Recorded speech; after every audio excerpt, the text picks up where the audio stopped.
Hello, everybody. What I'm going to do today is give you a bit of an overview lecture. The goal of this lecture is really not to replicate everything you might have had in the program, but to give you a bit of a picture of sort of kind of how it might fit within the international marketing course. So a lot of this is going to appear to be a bit of repetition, but it's really meant to get you on the same page and it's sort of kind of the same orientation that I have with respect to a lot of the underlying frameworks that might be applied. So you have to kind of bear with us a bit as we go through this. You will see slightly different language, slightly different way of thinking about things, and that's really just aimed at making sure that you understand my position in terms of the nature of a lot of the things that we'll talk about throughout the course. So without much further ado, what I'm going to do in this lecture is talk a bit about just a lot of the basics of international business, and not going into absolutely everything, but a lot of the things which might apply in the international marketing context. Now, all of this starts really with the multinational, understanding the nature of not just global business from the standpoint of a local firm exporting, but ultimately the way in which multinationals operate. And there are lots of efficiencies associated with the way in which multinationals operate, but they also bear a lot of costs. And the real issue, of course, is always going to be the trade offs associated with this. And I'll talk about this as we go through. So, a lot of what it is that we'll be discussing in this course will be really related to the multinational. And therefore, that's going to be fundamentally the nature of the orientation that we will take. From multinational in the sense that it could be multi-country or it could be kind of semi-global. But effectively, it's a very broad brush with when we use the term multinational here. There's also another aspect of this, and this is in some sense one of the more important graphs that you have to kind of have with respect to the way you're thinking about things. Whenever I teach international business courses, you always use this figure, and I tell people this is probably going to be one of the more important ones because it encapsulates a lot of things. So one way to think about this is just for a moment abstract away from the complexity of the entire graph and look just down in this bottom section on the right hand side. And what you see is you see three fundamental things: local economic conditions. In other words, what do the markets look like within the country in which you're located? The local political environment, what it might be, let's say, within the United Kingdom or within China or within Singapore, within the United States, and so on down the line. And then the local cultural, socio-demographic characteristics. In other words, who are the people that are there? What's the nature of the structures that are there that aren't accounted for in the economic conditions, sort of kind of aspects of this. This is kind of a single country environment. And this is a set of circumstances in which, when you look at firms which operate within that context, they will engage in an enormous amount of fit or what might be considered to be local adaptation in another way. But the thing about local firms is that they're very, very well adapted to the environments in which they find themselves or have been in those environments for an extended period of time. For example, I live in a spa town north of Leeds, and it has quite a famous cafe called Betty's. Betty's is actually part of a larger organization called Taylors of Harrogate. But Betty's is part of this. Also, Harrogate Water is part of this.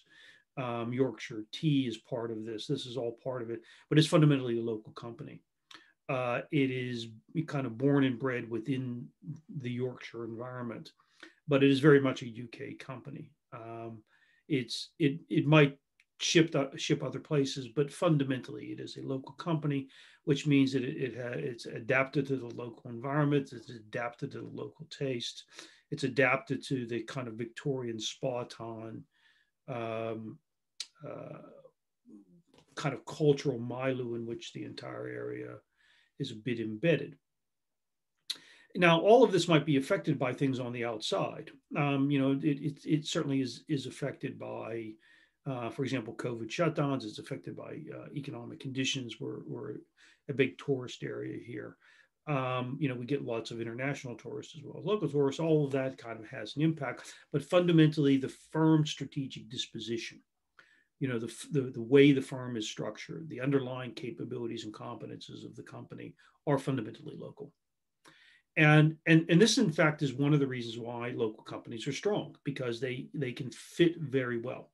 And a concept and strategy that comes from the 1970s, even from the 1960s, really, is this notion of strategic fit. In other words, you do an internal analysis, you do an external analysis, you look at the situation you're in, and you fit into that.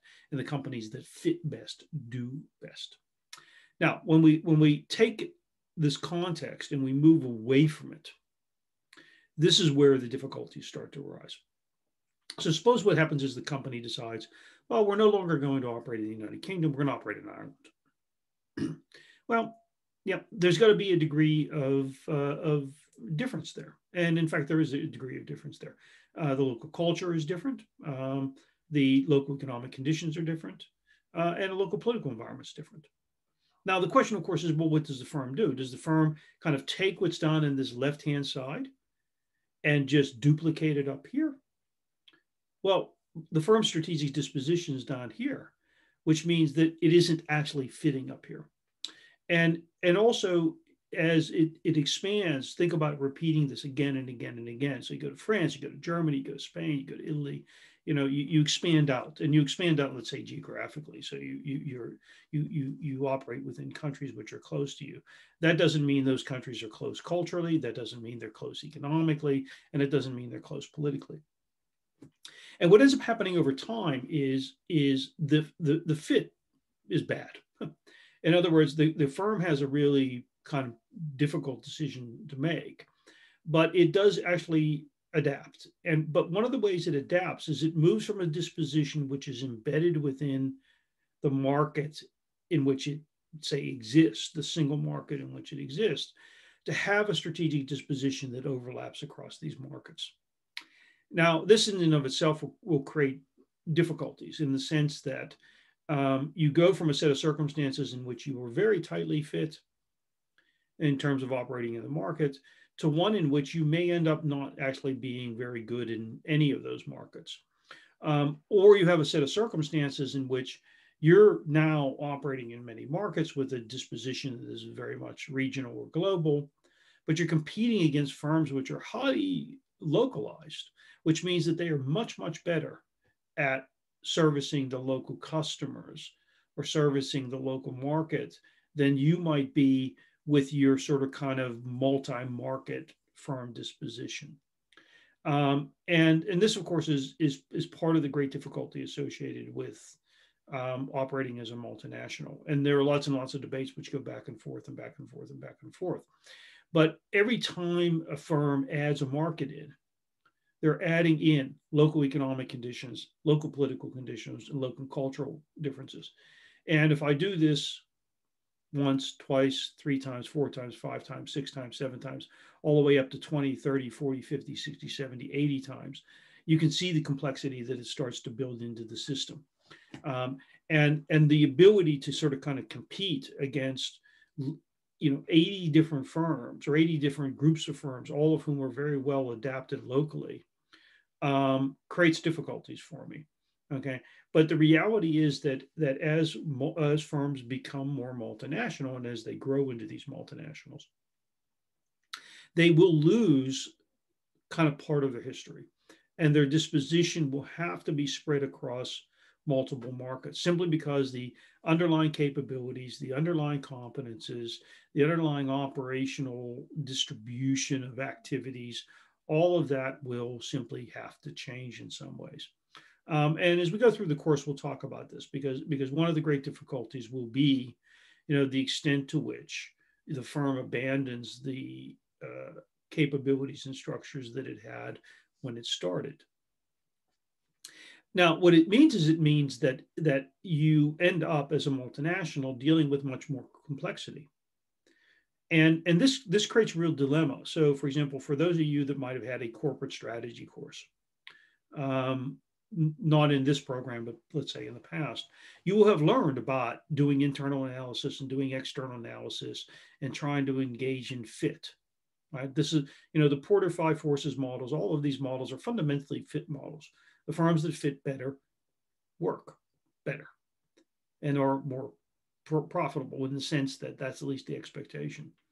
But this destroys that notion, simply because how do you have a strategy if you're in 65 different markets, which are very, very, very different? What does internal fit mean? Do you only go into markets which are like the markets in which you are currently operating? Well, you run out of markets very fast. You know, do you adapt to every market you're in? Well, complexity overwhelms you in those cases. Your costs go out of hand, and you're competing against firms which don't have those additional costs. And what that means, it means the operational aspects of what it is that you're doing become far more complicated. Where do you locate factories? Where do you locate service centers? Where do you locate warehouses? And just look at Brexit as an example, where you have a tremendous amount of disruption associated with a somewhat simple act of sort of saying, well, we're not going to play by the EU's rules anymore. All of a sudden, all sorts of problems arise from an operational standpoint. And it also means that there are huge aspects of the nature of implementation. In other words, if you're going to implement a strategy which is based upon what it is that you've historically done, and you find that that simply doesn't work, how is it that you view success? And from a marketing perspective, you can see how this changes things. If we use the kind of the 4Ps, 3Cs types of models of marketing, how does it start changing the notion of what a product is? In that sense, how does it change the notion of place? How does it change the notion of what promotion means? Advertising, as an example, and what about pricing? And also the nature of the C's. In other words, who is the customer? Remember, many products are actually co-produced, which means that many products are used in conjunction with other products. If that varies from country to country or segment to segment, what does that mean? What's the meaning of the company? In other words, the identity of the organization. Unilever is a very good example of this because it's a kind of half British, half Dutch company. How's it perceived overseas? Is it perceived as Dutch? Is it perceived as British? HSBC, how much of that is perceived as a Hong Kong bank as opposed to a British bank? All of these create identity issues. And then the issue of who is a competitor. With whom am I competing? If, for example, I'm a Walmart or I'm a Carrefour, well, I'm competing against all the local grocery chains, as well as small operations, as well as markets, as well as butchers. What does that mean? What does it mean as I go from market to market to market? And Walmart is a really good example of this, and Carrefour as well, which are in the case study associated with this lecture.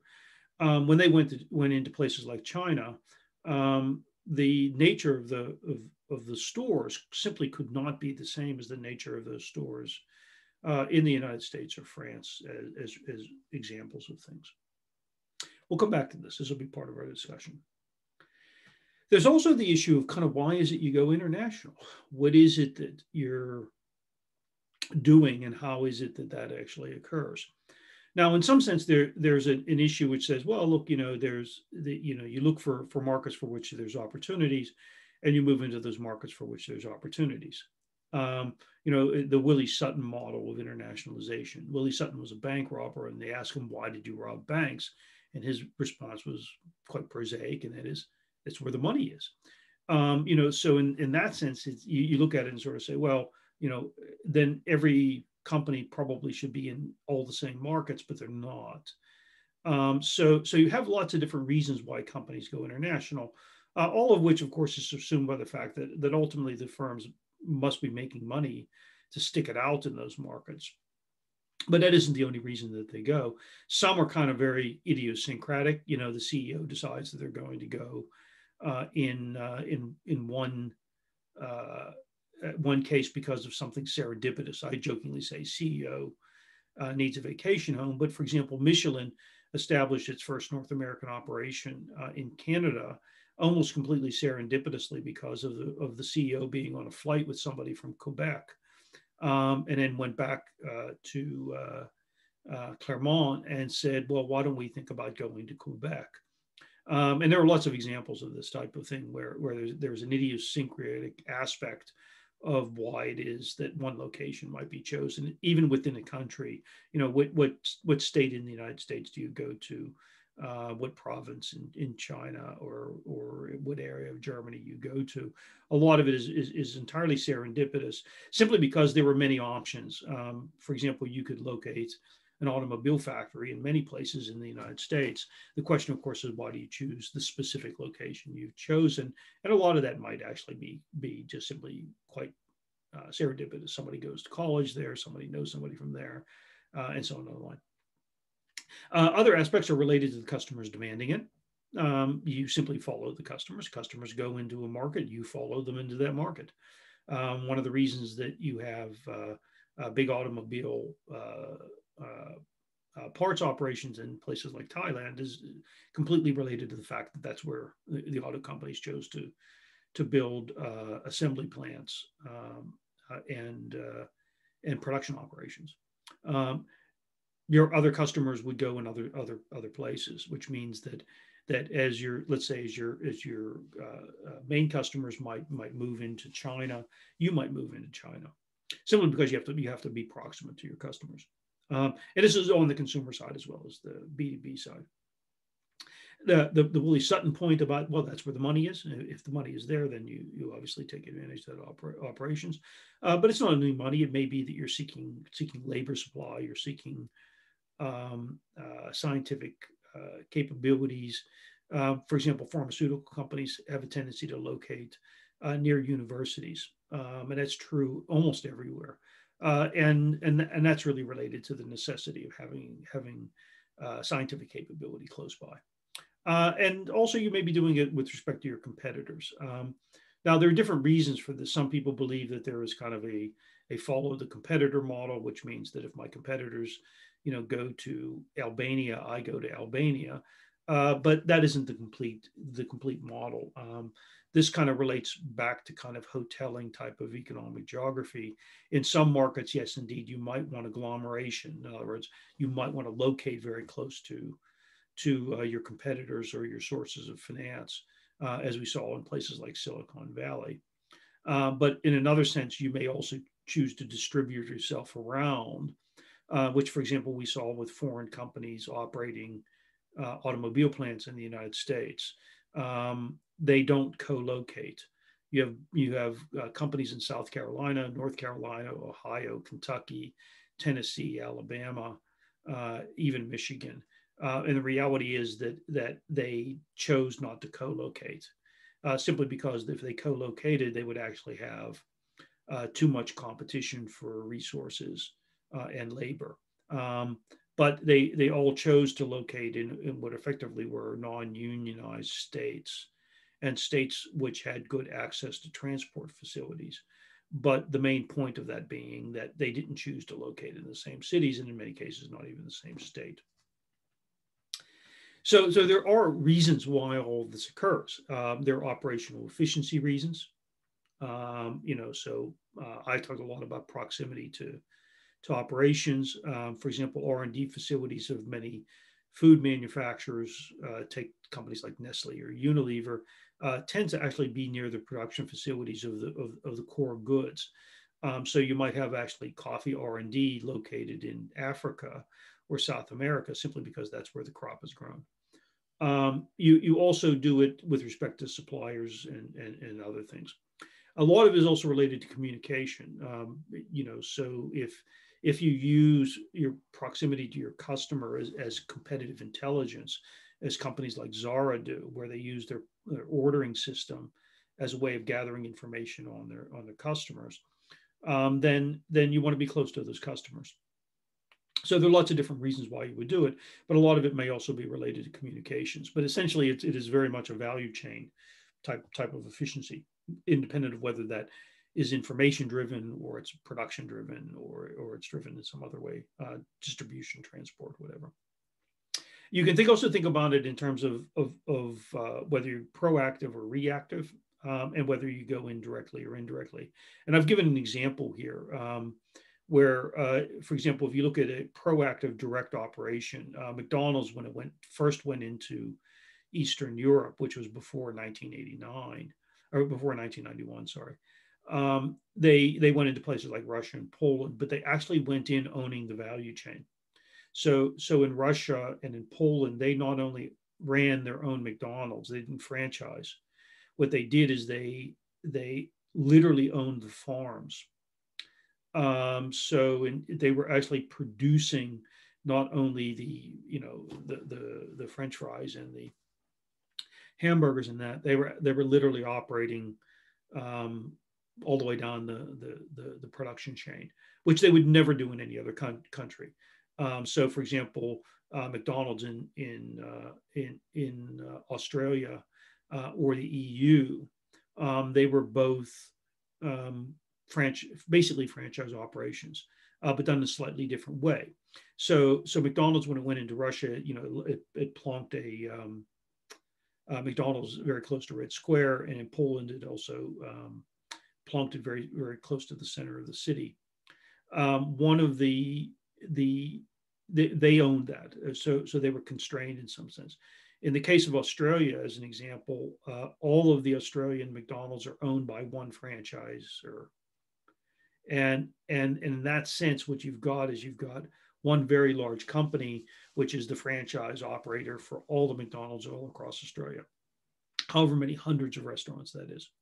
In the EU, it's scattered. So, for example, in Germany, or in Austria, or in Denmark, or in France, those operators will in fact be separate, but typically they'll be fairly large franchisees. But that's where the operation ends. The supply chain is independent.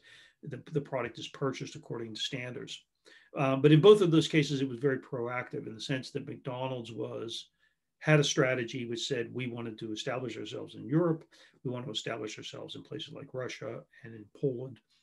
And therefore they were the driver of that. It wasn't the people. They were saying people demand McDonald's and therefore we're going to follow the customers. No, they were actually quite proactive, and they had a strategy related to that. Starbucks is another example of that. In Australia, Starbucks went in directly, in the sense that they owned the operations. Ultimately, they failed, but they owned the operations. They didn't use franchisees. In Germany, Starbucks franchise operation is actually controlled by Karstadt. In the UK, it's actually a mixture. There are some Starbucks owned and some franchise owned operations.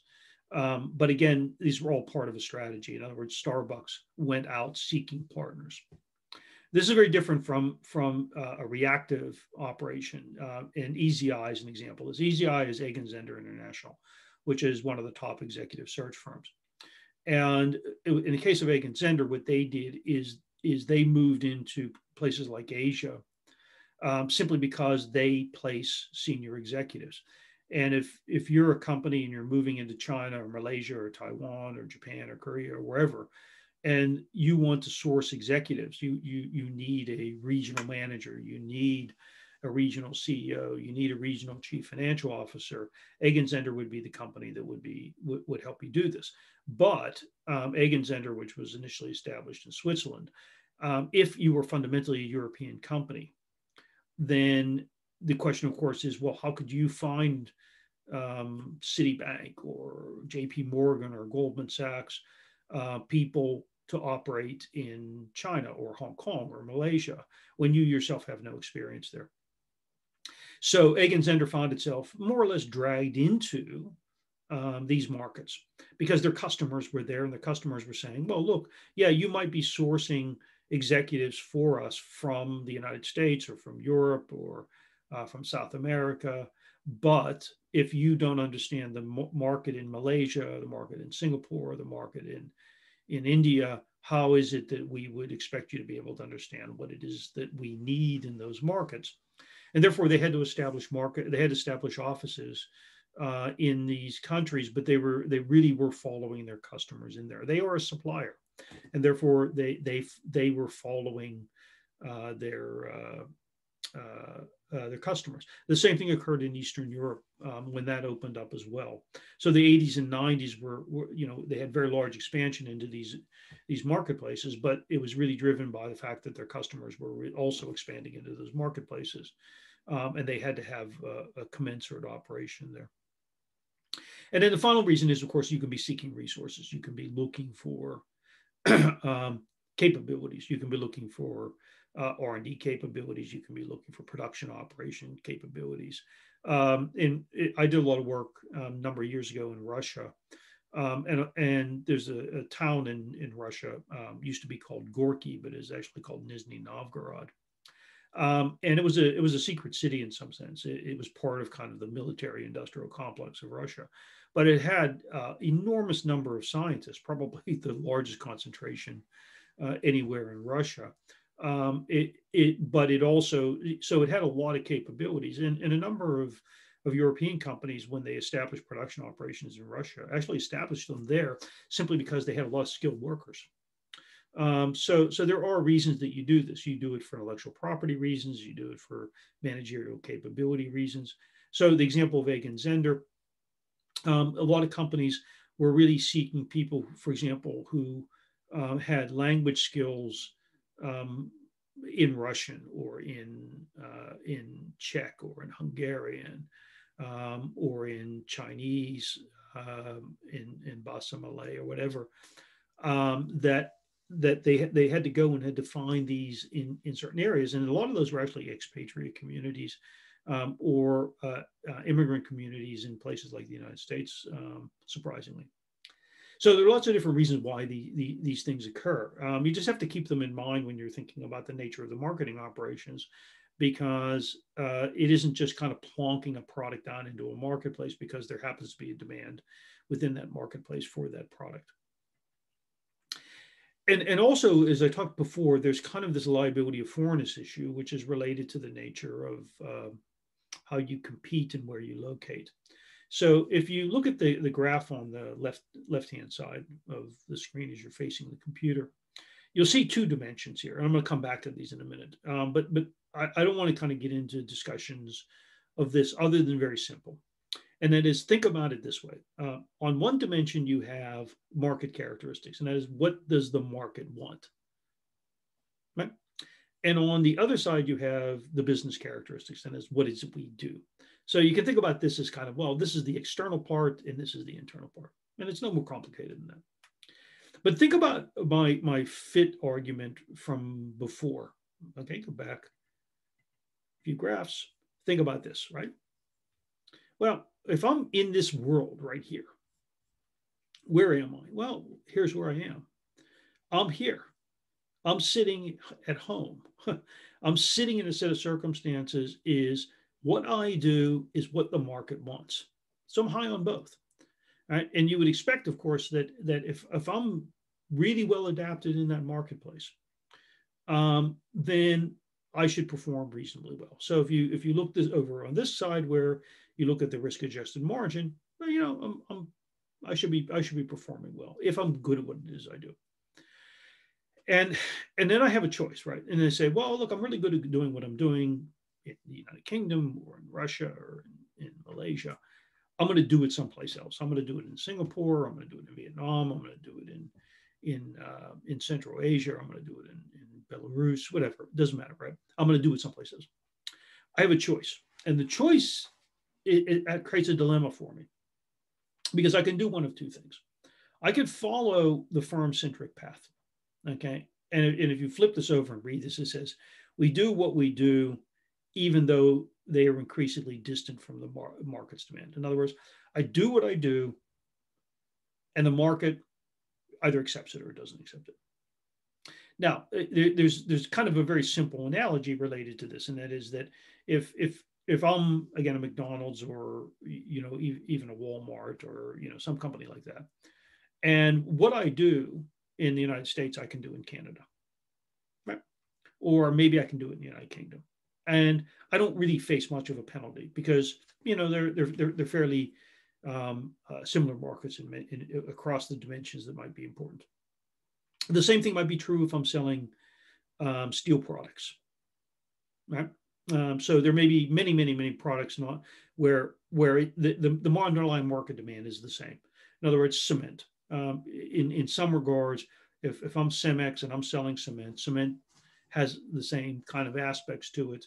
It's not going to culturally change from one place to another. There are other things that would change, but fundamentally, it might be very similar. So I might follow a firm-centric path. And in other words, I repeat what it is that I'm doing again and again and again and again. Okay, the problem with that, of course, is that at some point in time, it does reach a limit. So, for example, when Walmart is one example, goes from the United States to Canada, maybe it works well. But then it goes from the United States to Mexico and actually finds, well, it doesn't quite work the way we thought it would. And in other words, even though there are lots and lots of Hispanics in the United States and are located in places where lots and lots of Walmarts, that doesn't mean necessarily that it's going to work from the standpoint of the nature of the market when I go to Mexico. Even Cemex, even a cement company found that when it went from Mexico to Spain, which culturally you'd say, okay, well, that looks fairly good. There were big differences. And the oddity of the big differences was that in Mexico, the market was primarily dry cement, whereas in Spain, it was primarily ready mix, which meant that there was actually differences. In other words, if you go and you buy a bag of cement and you mix the cement, that's one thing. But if actually the cement has to be prepared to the specifications of the builders, that's actually much more complicated. So there's kind of an up the value chain sort of kind of model there. And so the firm-centric path, let's say, starts to wear thin. And as you look at the graph on the right, as I move away from markets which will accept what it is I'm doing, in other words, I just keep repeating what I'm doing, well, I'm going to lose. And what I'm going to lose is I'm going to lose market share. Fundamentally, that's the first thing I'm going to lose, right? Because what I'm doing is I'm providing a product into the market that the market doesn't want. So the first thing that would actually show up is I would lose market share. The second aspect of this is ultimately that should have some impact on the nature of the cost, because independent of all of this, the more markets I go into, the more complexity cost I bear. So my complexity costs go up, my market share goes down, relatively speaking, to my home market, and eventually these things are going to cross and potentially lose money. So the firm-centric path has its limits. The market-centric path is the opposite of this. In other words, what I do is I look at every market. I say, well, I'm going to adapt. I'm going to become local. I'm going to go native. But the problem with that, of course, is I'm throwing away everything that made me successful at home. In other words, if I'm in the United States and I'm operating, and I choose all of a sudden to go to Japan, and when I go to Japan, that is a completely different marketplace, structurally, operationally, culturally, in terms of the nature of the demand, the demographics, you name it, everything's different. And I just adapt to go into Japan. What advantage do I have of being an American company going to Japan? The answer is I've got none.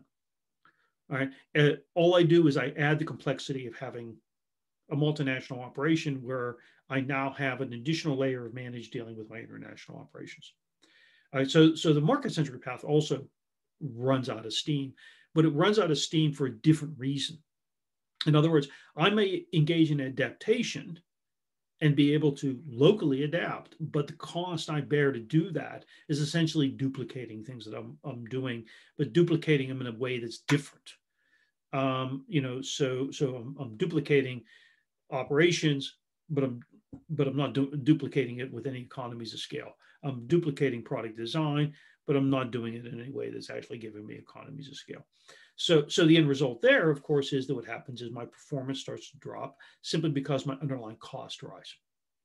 So each of these has a dilemma to it. Now, the worst of all possible worlds is what I call the zone of death, and that is you go into sets of circumstances where you're not providing something the market wants, and you're not providing something you're very good at providing.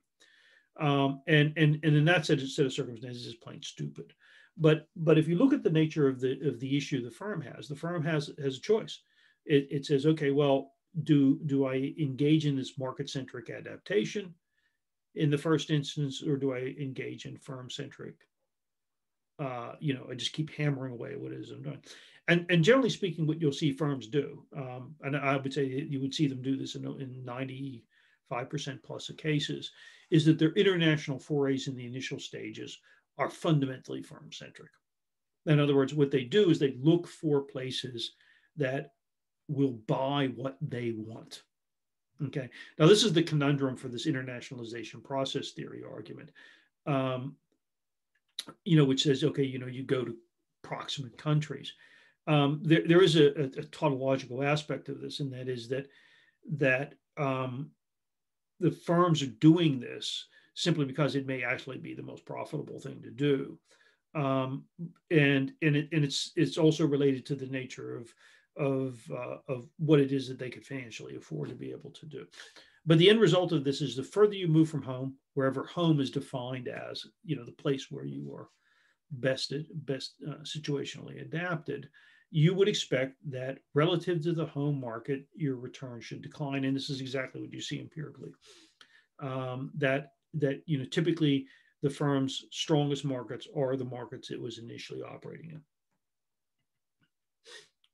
But then the issue of sort of kind of, well, how do you go international, which is related to ultimately to make and buy decisions, which you get a lot in transaction cost economics types of things, and that is, do I do it alone? Do I buy into it in some way, which means that I might engage in an acquisition? And do I do it fast or do I do it slow? We'll talk about this later on. And do I engage in some aspect of partnership where I try to match up the underlying capabilities associated with what it is that I'm doing? And there are logical reasons for why you would do all of these. From a marketing standpoint, the key in some regards is that the partnership aspects of this become much more complicated. So if you look, for example, at many of the cases around things like franchising, and joint venture partners, an enormously large number of those are marketing related, and that creates an issue related to ownership and control, and a lot of franchise arrangements are really structured around the nature of how do you control that. You see this with intellectual property as well. Most firms would prefer to own, but owning makes things slow. So you do have this issue associated with the speed and the breadth and the depth of expansion. And you can see this on this graph here. So I gave you that other kind of complicated graphic and said that's actually a really important one. This one's a really important one too. And this is one where I always tell students, if you're ever going to keep anything, you keep that first graph, you keep this graph too. And what this basically does is it looks at the trade-offs associated with various types of modes of operation. And it relates it back to the timing and the speed of entry. I'm not going to go through all of these, in terms of it. But the main point of this is the no free lunch argument. In other words, there is no real winning formula associated with the mode of entry. They all have pluses and minuses. And those pluses and minuses sometimes can be quite idiosyncratic to the firms and the markets in which they operate. And this also abstracts from what I would call the legal jurisdiction issue associated with things like joint ventures. So, for example, back in the 1980s, and even into the 1990s and early 2000s in some other countries, for example, you could not operate in China as a wholly owned subsidiary of a firm. Which meant that you always had to have some partnership, which meant that you were basically paying a blackmail fee to operate in those countries. In other words, there was somebody who was necessary for you to be kind of linked to operate. In the Chinese case, in Vietnam, for example, it almost always involved state-owned enterprises, and there was always some sort of kind of quid pro quo with respect to something you were doing. Which meant that they were joint ventures for inefficient reasons. In other words, they weren't joint ventures and alliances for anything other than the political capital associated with going into those markets. If the companies could have done it without that, they would have done it without that. And that was true. That's been true in many, many, many countries. It was true in Malaysia. It was true in Indonesia. It was true in India. It was true in many countries. And in many situations, such as in India, and that companies chose to leave. And it's also the case, for example, that when there was the Asian financial crisis in the 1990s, one of the things that many companies did is they used this as an opportunity to buy their partners out. So in places like Indonesia in particular, but also Malaysia, many foreign companies more or less bailed out their joint venture partners by simply buying out all the remaining percent of the value. So the alliance aspects of this is there. Also, alliances have a kind of what I call the in-law problem, and that is that you're buying all the problems with respect to the nature of the marriage you're getting into. So to have the difficulty there that you constrain yourself future in terms of your future moves strategically with respect to this, and we'll come back to that because we'll talk about some aspects of the marketing, particularly when we talk about things like franchising and a lot of other operations which are related to that. So there are lots of pitfalls associated with this. Probably one of the biggest is related to the lack of market knowledge and spending too much to get too little. Most multinationals are pretty sophisticated in this regard. So they when they do spend too much, they know they've spent too much. So there's the really good example of this is BP going into Russia. The initial foray into Russia, I think they lost around 200 million, maybe 300 million, probably more, that they simply had to write off. They went into it kind of thinking that they potentially would be buying an option here, and the option had no value. But they went back in and learned a lesson and did it well. But you have other things. For example, the partner from hell. Again, partners can have positive aspects and negative aspects to them. They are primarily, convenience vehicles in a lot of situations, but they can constrain you dramatically. I was involved with a number in China in the 1990s where the original partners basically held the firms to hostage in terms of their expansion into other areas of China. So, for example, back in the 1980s and early 1990s, a lot of the state-owned enterprises, even today, a lot of the state-owned enterprises are owned locally. They're state-owned in the sense that they're owned by the government, but they're not owned by the central government. And in that regard, they would sometimes block the expansion. So if I was operating around Shanghai, Suzhou, and I wanted to operate around Beijing, Tianjin, I might need a new partner in Beijing, Tianjin. And the question, of course, is, well, what would my partner in Suzhou and Shanghai think about my partner in Beijing or Tianjin?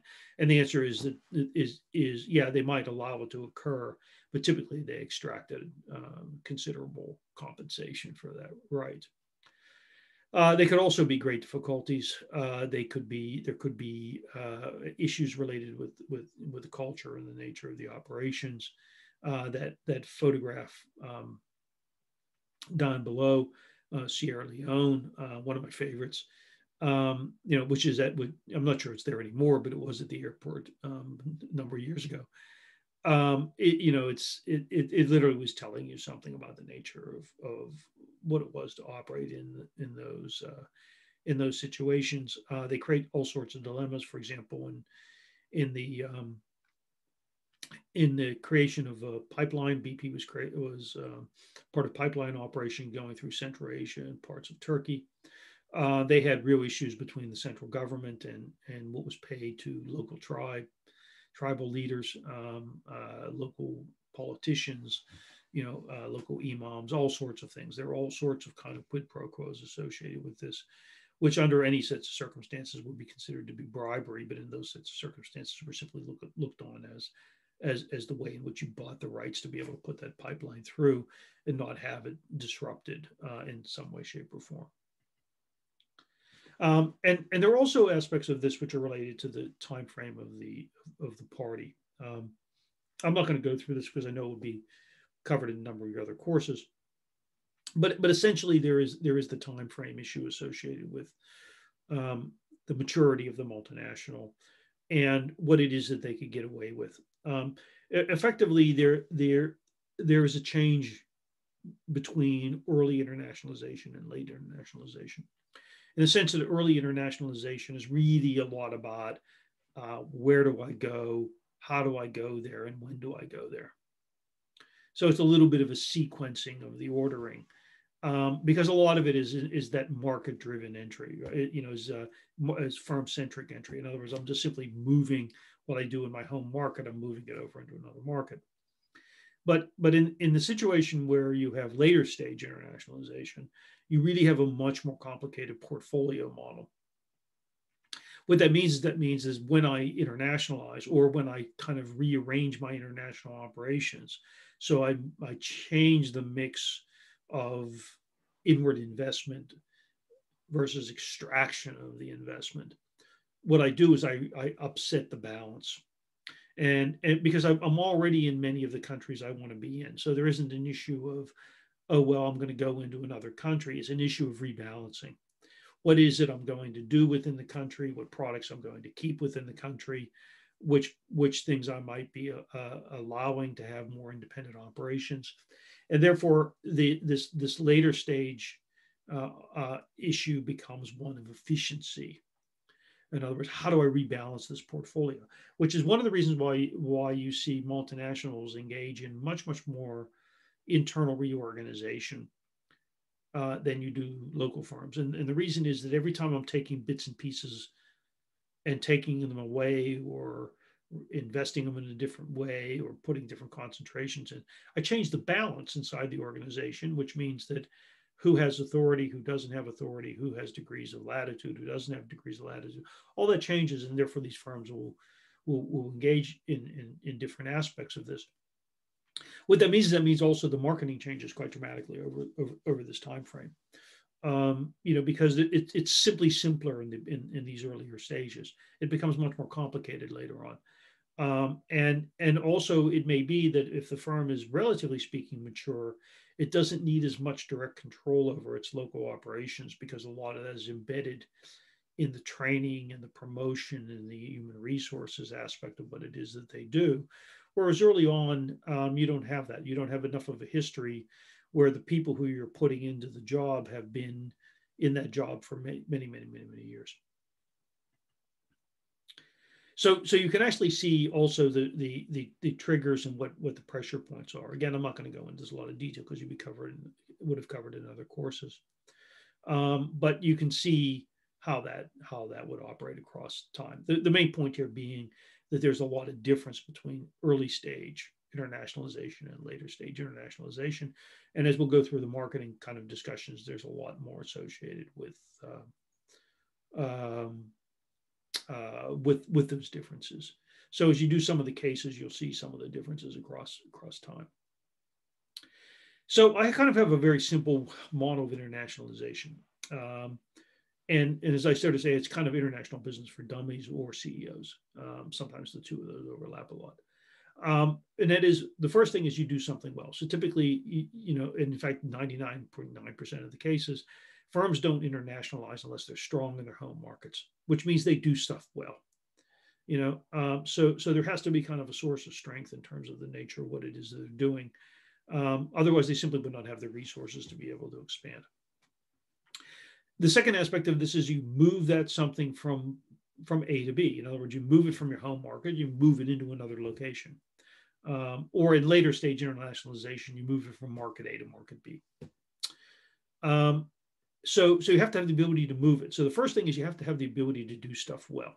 The second thing is you have to be able to transport that what you do well from one place to another.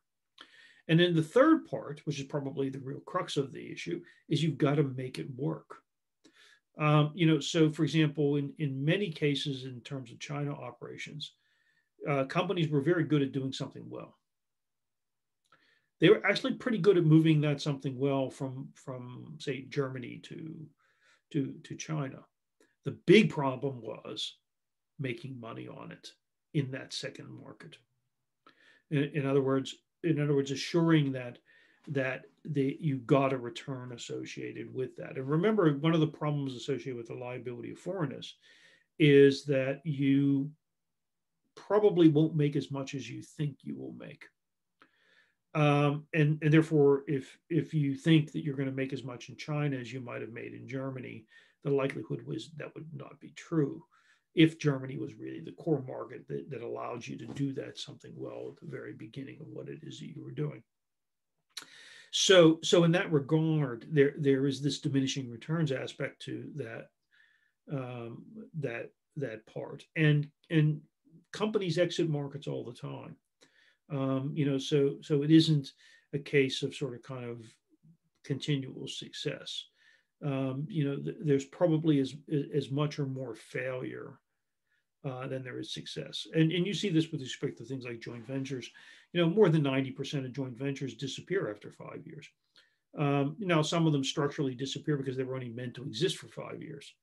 But many of them disappear after 5 years simply because there's no return in the activities. It simply didn't make it well. But there are different capabilities associated with doing something well and being able to move that something well from one market to another market, and then being able to make money once the establishment of that doing something well and that second market or that third market is actually there. So these are very different capabilities. So it's very simple in some respects. It's the execution which is really difficult. So let's think about an international strategy. And again, this is something I'll probably go through fairly quickly. It's simply that there are layers associated with this. Sometimes your firms will talk about, well, we have an Asia strategy or we have a European strategy. In my mind, this has never made any sense. In other words, a firm has to have a global strategy. And what it has to do is it has to have tactical execution of how that strategy is going to be applied in subsidiary operations or across the products. But ultimately, if you can think about this as either going from the top down, which means that the company makes the decision about the structure of the strategy that they're going to operate under, what it is that they're going to emphasize, what it is that they're not going to emphasize, et cetera, et cetera. And this boils down through the system. And it defines, for example, who's served as a customer and who isn't served as a customer, and what matters and what doesn't matter in terms of the nature of the mix that's there. Or it could boil the other way. Okay, and that is that it could start with an understanding that sort of says, these are the customers that we serve. This is the group that we attempt to sort of kind of operate under. How do we best get to those individuals? All right. Now, the reality is there's a little bit of a mix of both of these, but the question then becomes, how is this being driven? Because go back to that market-centric versus firm-centric path of internationalization. The firm-centric path is a lot easier if you have clear understanding of the underlying top-down strategy. You can be dragged into the market-centric aspects of operations with focus down at the bottom and then letting it boil up to the top. So where you look for information, what you view as acceptable. So if you're engaged in market adaptation, really tossing customers away and sort of saying, well, we're just not really going to service these people. It's a little harder to do than if you were following a firm-centric path that sort of says, well, if these customers don't buy from us, that's not a problem for us, because if to try to satisfy them, we would have to change what we do, and changing what we do is not part of the equation. So these things matter, and they also affect the nature of how you structure yourself around product structures. So the way I've structured it here, you've got global, subsidiary slash market, product, and then customer. That's a very different structure than one which would be global, product, subsidiary. And you actually see firms which will have both. Coca-Cola, for example, actually has both. Okay, where there will be some products which will actually be higher, and then the markets will be below the products in terms of the structure, and then you have other things for which the market is above the products. Okay, but not for both, obviously. But Coca-Cola is an example. The Coca-Cola product is managed globally, and then the markets fall below that. Whereas Coca-Cola has a lot of kind of more local brands, and those are actually brand driven or market driven, depending upon the strength of those things and how global they are. So you can have quite complicated mixed structures, and they will reflect where you do. So, for example, if Coca-Cola will have a global strategy with respect to the Coke brand, but it won't have that with respect to a number of its local brands, let's say in Southeast Asia. So you have these competing pressures, which are going to be related to these structures, and it can go back to this sort of kind of the what we do and the what they want. But again, it'll look a little bit like this global integration, local responsiveness. But I want to kind of keep away from that as the way it would be discussed by Bartlett and Goshal, which I think is fundamentally wrong. But think about it as the economics of production, which tends to drive you towards standardization, and the economics of adaptation, which drives you towards localization. And these pressures are not compatible. So the idea of the transnational that Bartlett and Goshal talk about is a complete total fiction. In other words, you can't win on both. The economics of it imply that it simply doesn't work that way. So you have to trade them off. And this is more of a kind of general model of this. This actually relates back to some of my own work. And that is, you can look at the integration side of things, which is the economics of production, where it's driven by economies of scale and scope, and increases in forces and efficiency. And you can have the local responsiveness side, which is the kind of market pull, the adaptation pull, which is related to the diversity of sources and types and uses associated with the product structure or whatever service the company's delivering. So as you look at this, you can sort of say, okay, I've got the economics of production here. I'll call it global integration. I've got the economics of demand, right? So I've got a supply-demand trade-off here. And based upon that, I can think about the nature of the sort of decision the firm would make around how much centralization do I have, which structure do I have, and how do I have an aspect of adaptation associated with this. So as I go back to that organizational structure, I can see a lot of that being driven by this statement. So in the case of Coca-Cola, you have this oddity where for the Coca-Cola brand, you have a lot of centralization. For the other brands, you actually have a lot more decentralization. Okay, so they operate in kind of a mixed mode, for greater or lesser ways to think about it. You can come back and also do this with respect to some others. But it turns out that these two things alone don't tell you how you structure yourself. Okay, and this is actually related more towards the transactional cost economics aspect, which we call transactional completeness. And that is, if you look at the value chain of operations of the firm, the question is, do you need to own that? In other words, do I need to own the suppliers? Do I need to own the transactions associated with that structure? Or can I disintermediate it? Can I break it up and do it in a different way?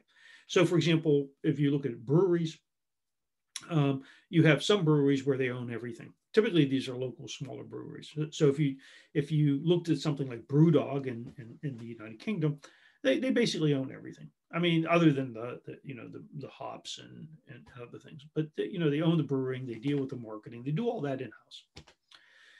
But if you turn and you look at a company like Heineken, you look at South African breweries, um, they actually don't do that.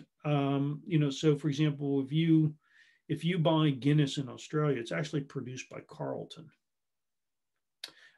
If you buy Foster's in the United Kingdom, which by the way is not a beer any Australians drink, it's brewed by Guinness. So you have this set of circumstances in which you might have an Australian brand beer, but because you don't want to ship water over water, it gets produced locally under license. Heineken exactly the same way. In terms of the nature of its variety of partners, it's simply the way this marketplace operates, which means that the thing that the companies typically control is they typically control the back end, which is the formulas and the intellectual property associated with what makes the beer special, and they own the brands and the marketing, and they then license out the production to local producers. But you just simply knowing global integration and local response, and just knowing the supply and demand aspects of the markets doesn't tell you how you structure. In other words, the more proprietary and protectable it is that you have the components of what you do, then the more likely it is that you're going to want to own it. And what this means is it means that in the marketing standpoint, companies want to own image, they want to own brand, they want to own these things because they are so critical to the marketing aspect of what it is that they do. They would then potentially be more likely to outsource production than they would branding. Okay, which is kind of a bit of an irony. But the reason is that the branding, the production may be fairly standard. So Apple outsources production, Nike outsources production, but they don't outsource their branding and their marketing. So that aspect of it becomes quite critical, and that's where you can kind of separate these things. In other words, the centralization adaptation decision, how concentrated I am in terms of what I'm doing, and the strategic decision about, okay, well, what parts of this do I own or don't I own? And you can see these different types of structures. I'm not going to go through all of them in great detail, but you can have these are 4 examples. That's why I've got the etc. there. You can own everything, right? You can own contiguous parts, which means you own the back end or the front end, and somebody else runs the back end or the front end. You can own non-contiguous parts. My example of Nike and the breweries, many breweries, is the own non-contiguous parts. Or you can own the structure. This is what's known as architectural innovation. You own the structure, but you don't own the components. So to a greater or lesser degree, Amazon is engaged in architectural, or what is sometimes called today, platform operations. In other words, they own the structure, they own the infrastructure that drives something, but they don't own the parts. Cloud computing operators would be very similar in that regard. So you've got this fundamental problem, okay, and that is that if you start breaking this up into markets, the markets will generate different pressures towards certain components. And so you can think of a set of circumstances. This is something that always drove Coca-Cola for many years, and that is Coca-Cola was fundamentally heavily centralized, not completely single product, but very close to single product operation. Then the question becomes, well, how do we operate in Asia when our product isn't going to have the same resonance?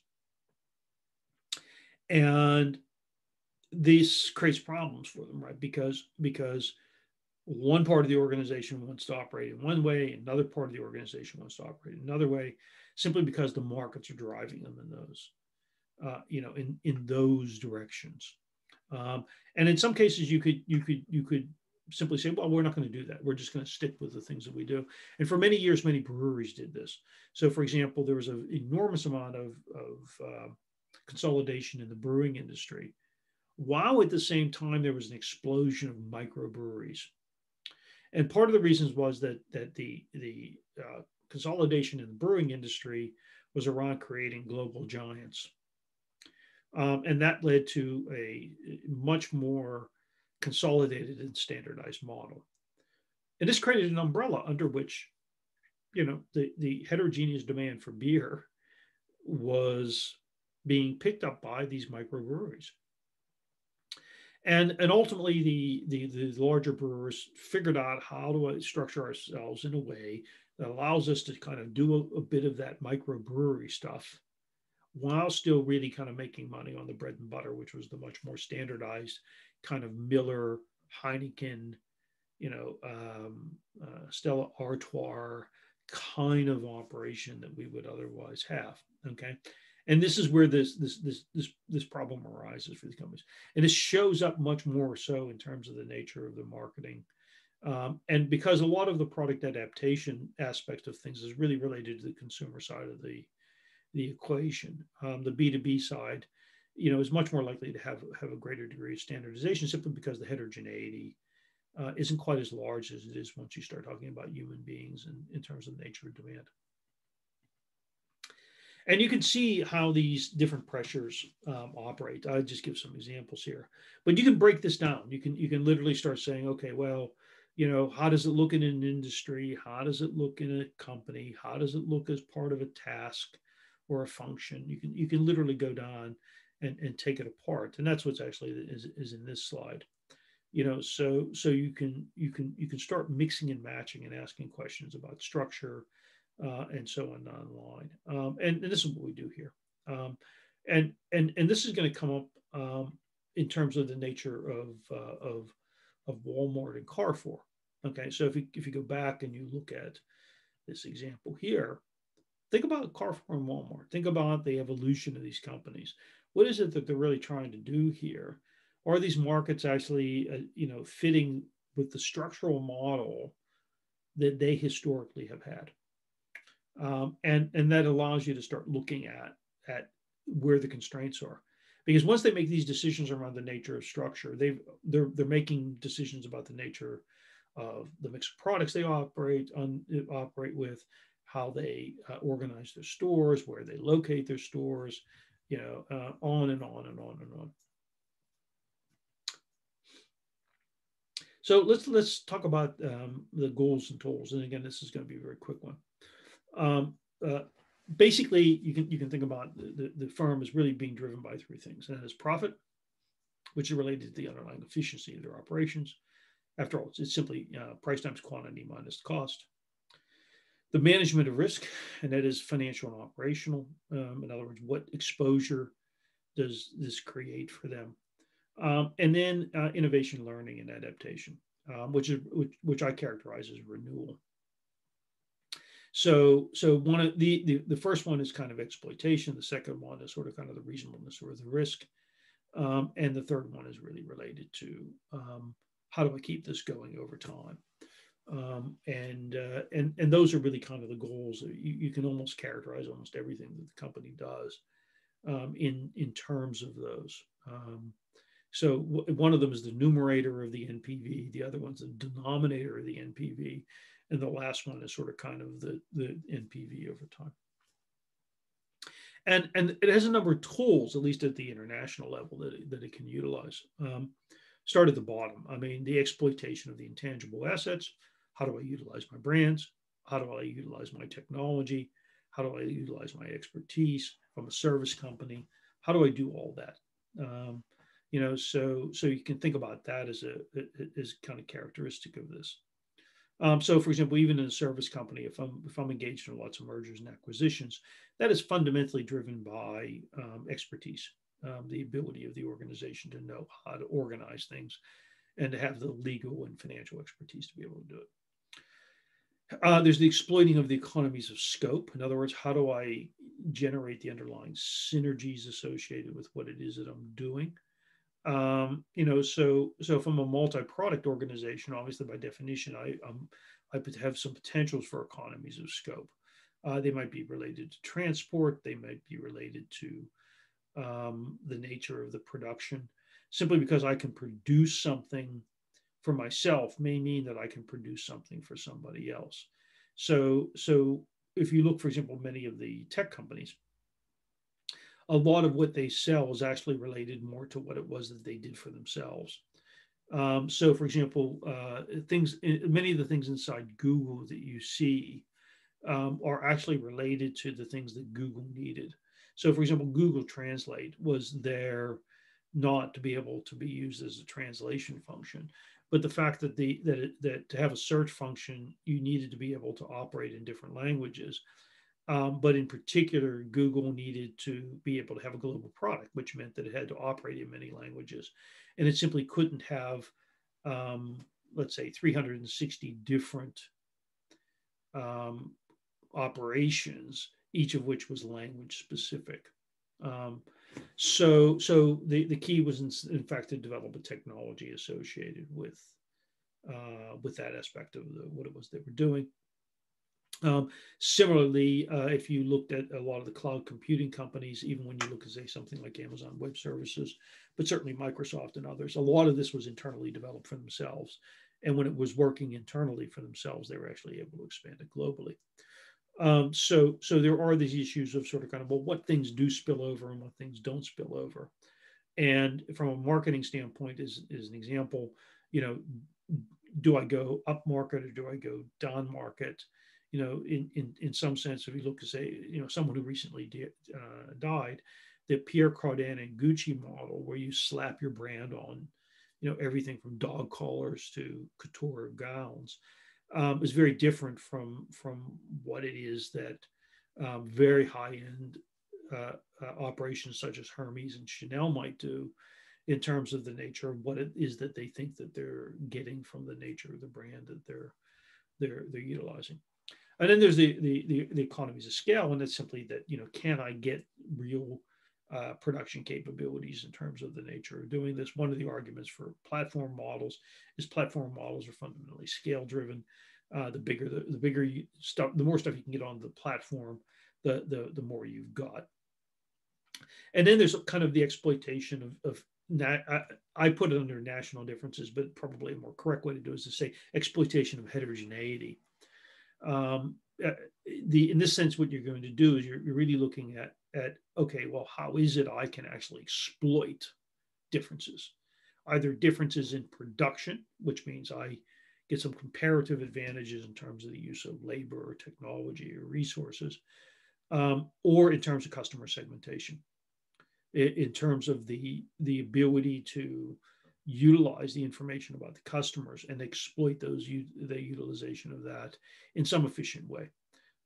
If I can do it across multiple countries in the same way, it's a lot better, right? So this exploitation of this heterogeneity relates back to also the economies of scale, the economies of scope. I'll just skip those. So you can come all the way to the marketing side of this, and you can say, okay, I've got a couple things here. And the key in marketing, you can almost say marketing is all about the STP approach. And it's about segmentation, targeting, and positioning. And the segmentation is essentially about, the what they want, the who they are, how they purchase, and a whole host of things, which allows us to take a group of individuals and look at the differences amongst those group of individuals, but not to the point where if I've got a billion people, I've got a billion market segments, right? That isn't terribly efficient. What I want to be able to do is I want to be able to take those billion people, maybe boil them down to 30 market segments, and then say, of those 30 market segments that are out there, these are the 5 I'm really going to focus on. That's my targeting. Okay. And then the positioning becomes one of, okay, how do I get at this? How do I really take the products and services I've got and position them in a way that when I'm looking at my products and services, they have redeeming features to the targets I'm trying to approach. Now, it could be more complicated than this, because it may be that what you want to do is you want your product and service to be highly targeted towards the people you want it to hit, but also negatively targeted against the ones you don't want to hit. So in this regard, you can sort of say, okay, well, let's say that I'm a Hermes as an example of this, right? I'm targeting a very specific group. I'm pricing the handbag at 35,000 pounds. I want to exclude people who can't afford 35,000 pounds. Right. So there are many things that I could do. Now, of course, that then creates spillovers associated with copycats and intellectual property violations. But the main point of that is that it's meant to be both targeted to a group and aimed against another group. In other words, those who don't have the financial capability to be able to pay for the bag. And in some cases, you can engage in exclusion associated with that. But the key here is that the segmentation and the targeting and the positioning are all part of an equation which is related. If what you do is your segments are very vague and very big, then you can't target very well, right? And you then have very vague product positioning. The better the segmentation, the clearer the differentiation between the segments, the easier it is to target the segments or exclude them in some sense, and the easier it is to actually position your products so that it's clear to the target segment that that product is their product, yeah? As opposed to being all things to all people. And once you then kind of think about this, you can sort of say, okay, well, how do I operate this globally? So I'm kind of coming back to the organizational structure aspect of this. And a lot of this is going to be driven by the nature of the subsidiaries. And then the question then becomes, okay, well, what's the overlap between the subsidiary and the multinational and the subsidiary and its local environment? Okay, so I've given you different examples here where the host country, and the multinational are actually quite far apart, right? And the host country and the multinational have some high degree of embeddedness, like the one on the bottom right, okay, or where the subsidiary and the multinational are basically almost similar, right? So the difference between this group here, right, the host country, there's lots of stuff operating outside the multinational, right? So the multinational doesn't have a lot of resonance in this environment. In these environments, it has a lot of resonance. But the problem here is that basically the host country and the multinational, or the host country is very dominant with respect to the multinational.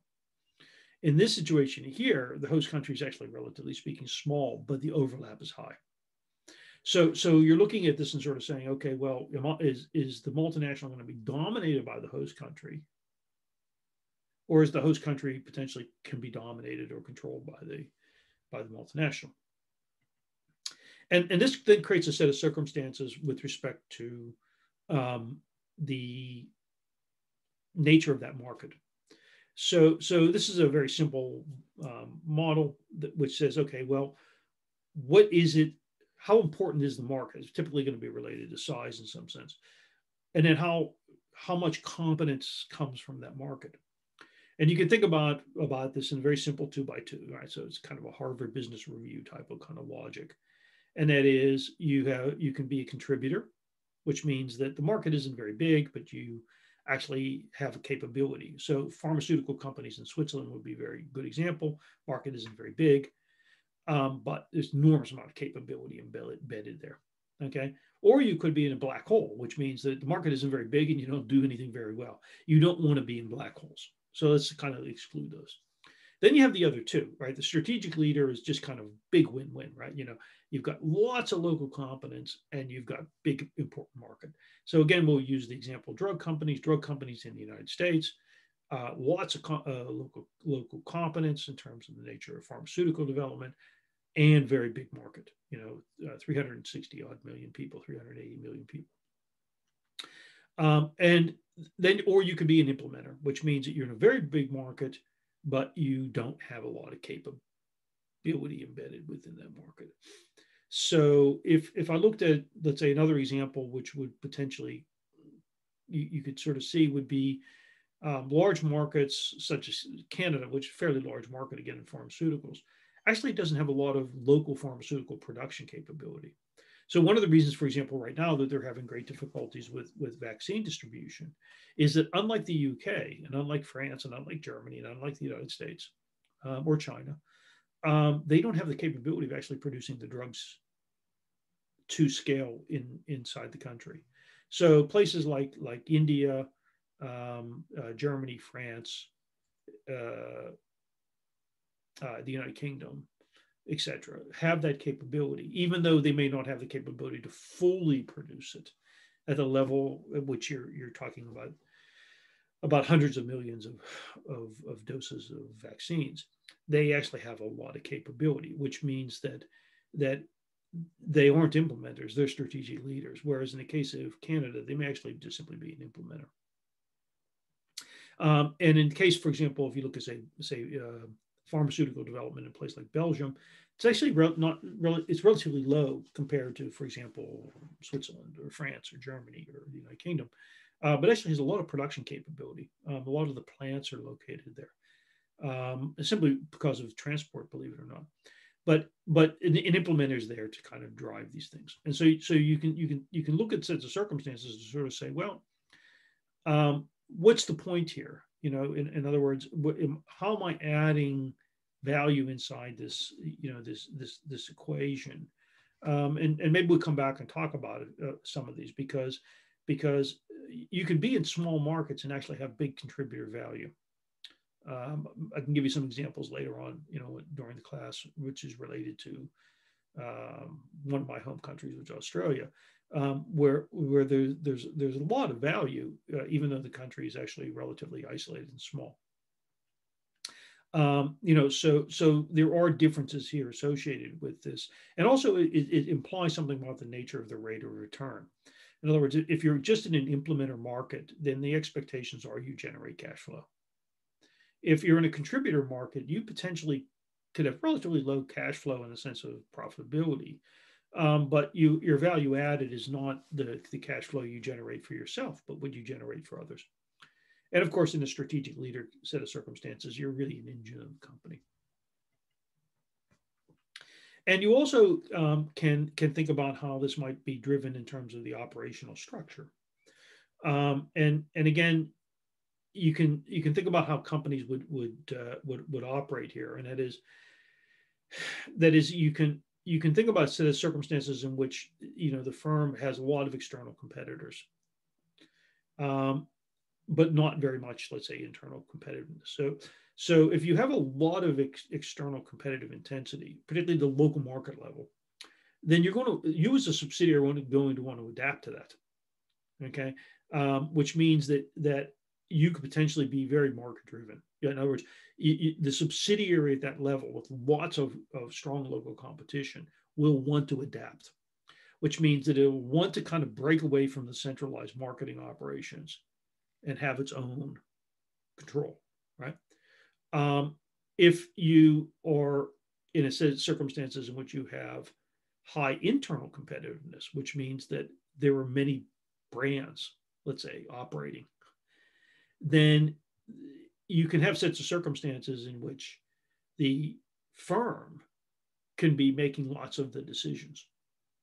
So if you have few local competitors, but there were lots of brands in the mix in the company, then the firm gets to pick and choose which brands go in which markets, and what the portfolio is in any given market, right? But if you have a set of circumstances in which you have lots of local competitors and lots of brands inside the company, then you actually got to mix and match this decision making in different ways.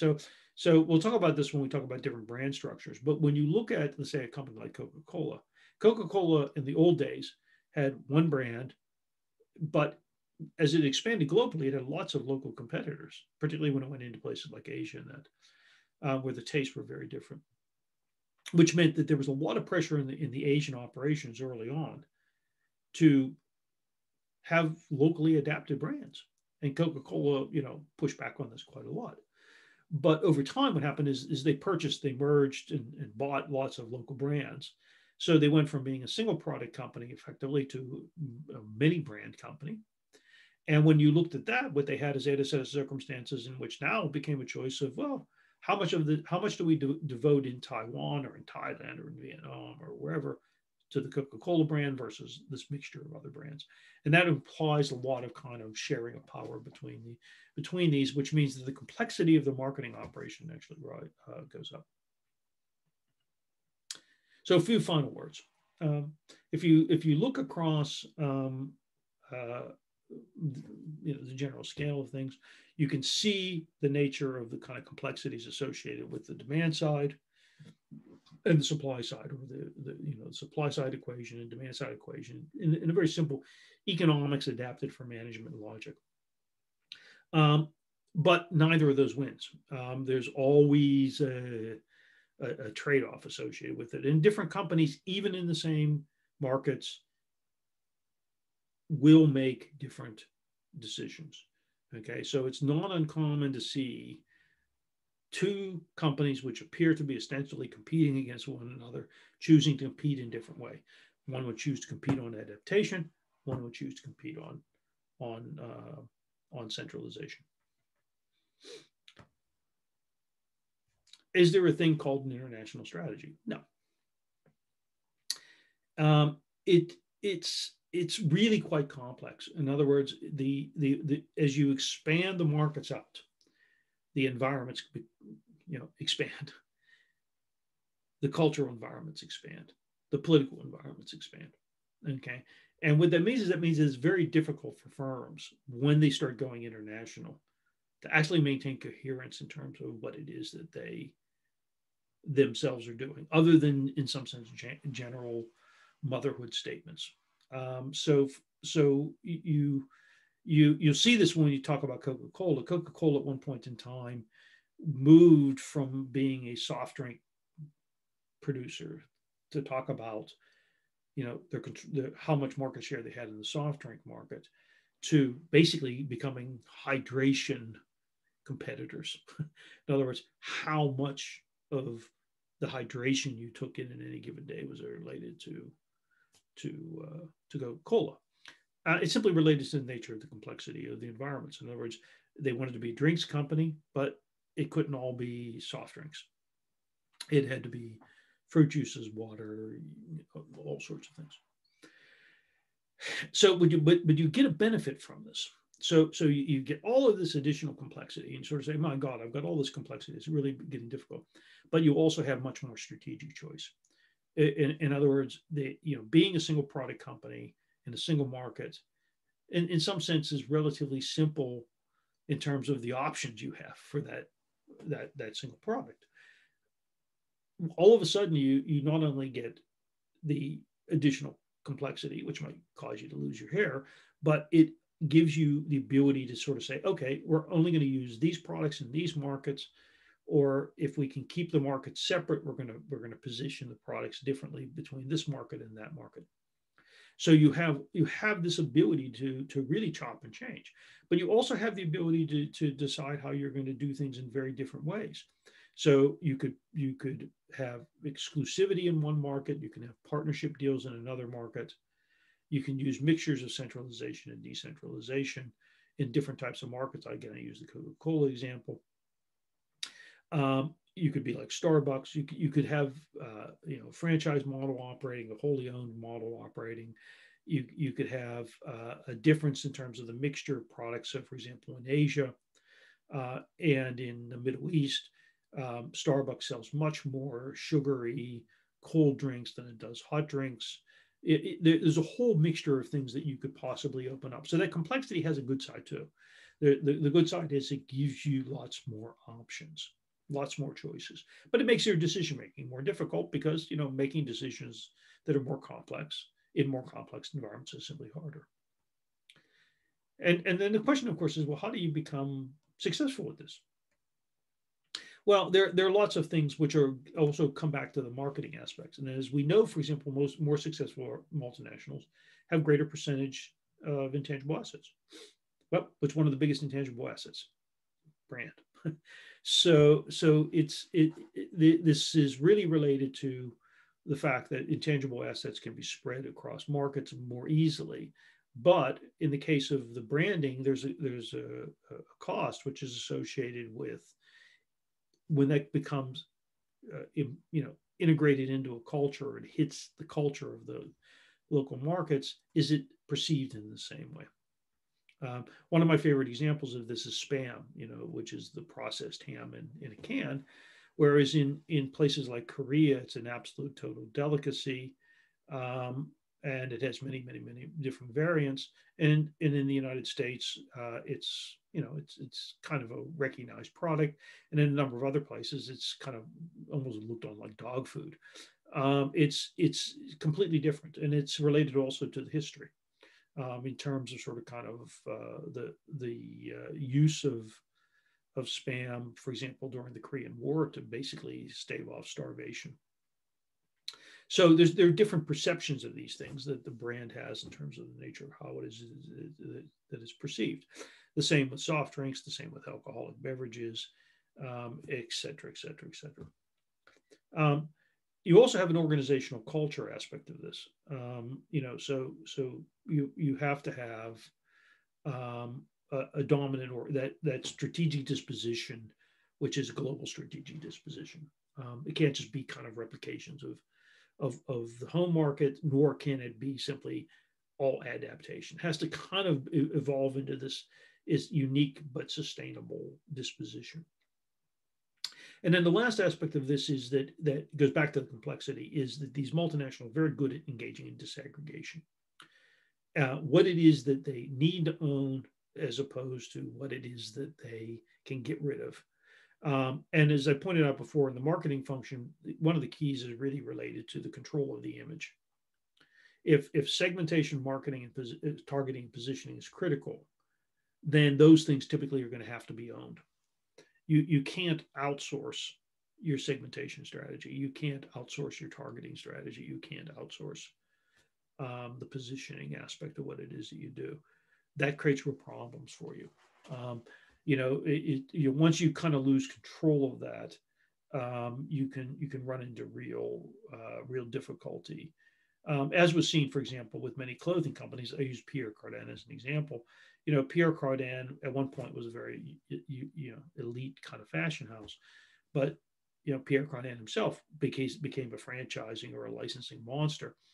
And pretty soon, you could pretty much buy the stuff at JD Sport or kind of discount houses. It became an issue. And it was simply because the licensing, rampant licensing like that, potentially could cause you to lose control of the structure. But the main point of this being that this is a choice that firms have, and the successful ones are very good at deciding how they break things up and how they keep things together. Complete ownership is not necessary in most markets. The key, in some sense, is releasing control and knowing what to release control of. And then there are lots of managerial responses associated with this. A lot of it has to do with expansion of managerial control, and how to develop the competences that are there. But ultimately, there's a system-wide optimization model that operates here. Now, with respect to the marketing function, we come back to this again. It may not necessarily be the case that what you want to do is you want to control marketing completely, but what it is that you want to do is you want to make sure that what you do is you constrain the parameters in which the marketing occurs.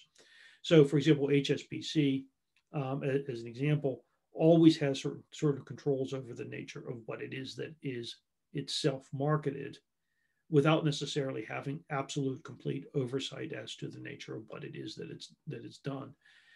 So the thematic aspects of HSBC marketing will be the same in Hong Kong as they will in Ireland, as they will in the UK, as examples, or Singapore.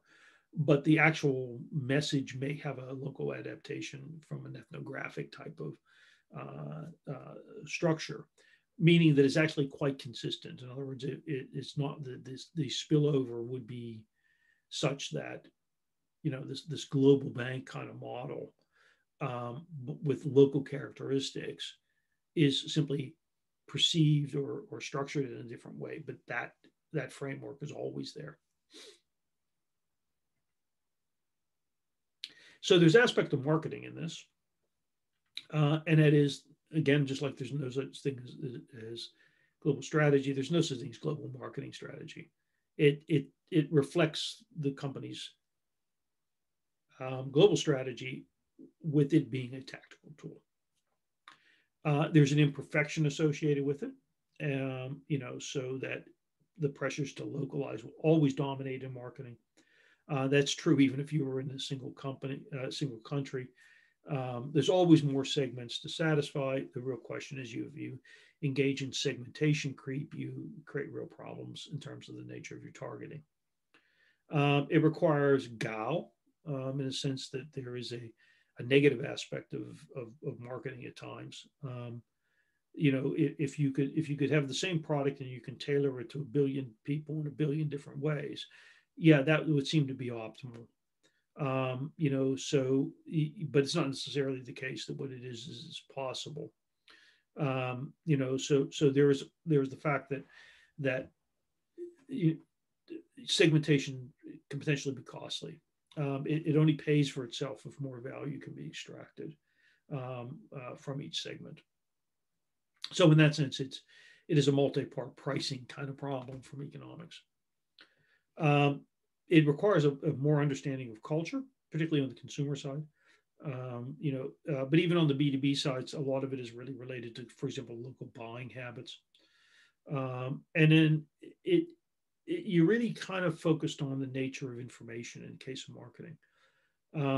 You're really focused on tapping into the customer, and companies which have been very good at kind of what I would call fast marketing, which kind of fast fashion falls into fast marketing.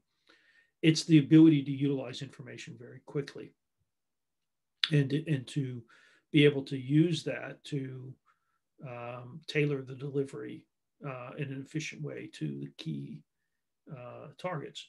So that's the kind of last part of that, which is the customers are the ultimate source of value and data. That's the knowledge extraction. But there are also other aspects of this, and that is, with whom do I partner? How do I mix and match things?